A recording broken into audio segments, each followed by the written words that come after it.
அன்பு நெஞ்சங்களுக்கு வணக்கம். நான் உங்கள் லக்ஷ்மி செந்தில். நீங்கள் இது வரைக்கும் நம்ம சேனலை சப்ஸ்கிரைப் பண்ணலாம், மறக்காமல் சப்ஸ்கிரைப் பண்ணிடுங்க. அப்படியே பக்கத்தில் இருக்க பெல் பட்டனையும் ப்ரெஸ் பண்ணிடுங்க. வாங்க வீடியோக்குள்ளே போகலாம். இன்றைக்கி நம்ம பார்க்க போகிற ரெசிபி பனானா மில்க் ஷேக். அதுக்கு நான் ஒரு 2 வாழைப்பழம், தேவையான அளவு பால் எடுத்திருக்கேன், கூடவே சுகர் எடுத்திருக்கேன் டேஸ்ட்டுக்கு. வாழைப்பழத்தை தோல் சீவிட்டு குட்டி குட்டியாக கட் பண்ணி எடுத்து வச்சுக்கலாம்.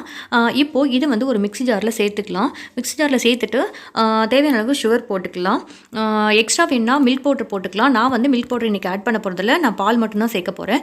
சுகர் வந்து நான் வந்து 4 டேபிள் ஸ்பூன் அளவுக்கு நான் சுகர் ஆட் பண்ணிக்கிறேன். அதே மாதிரி பால் பார்த்திங்கன்னா ஒரு 1/2 கப் அளவுக்கு பால் இது கூட நான் வந்து சேர்த்துக்கிறேன்.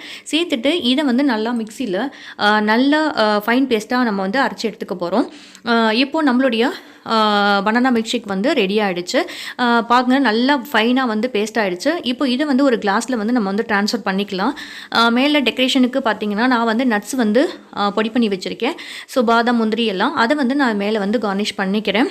கூடவே வந்து அத்திப்பழம் இருக்கு இல்லையா, ட்ரை அத்திப்பழம், அஞ்சீர் சொல்லுவாங்க, இது வந்து நான் டெக்கரேஷனுக்காக வச்சு. சில குழந்தைங்களுக்கு பூ வாழைப்பழம் இந்த மாதிரி வாழைப்பழம் வந்து பிடிக்காது. ஸ்பெசிஃபிக்காக ஒரு சில வாழைப்பழம் மட்டும் தான் சாப்பிடுவாங்க. ஸோ அந்த மாதிரி குழந்தைங்களுக்கு இந்த மாதிரி பண்ணி கொடுக்கும்போது டேஸ்டியாக இருக்கும். அது வந்து சாப்பிட்ருவாங்க, ஹெல்த்தியும் கூட.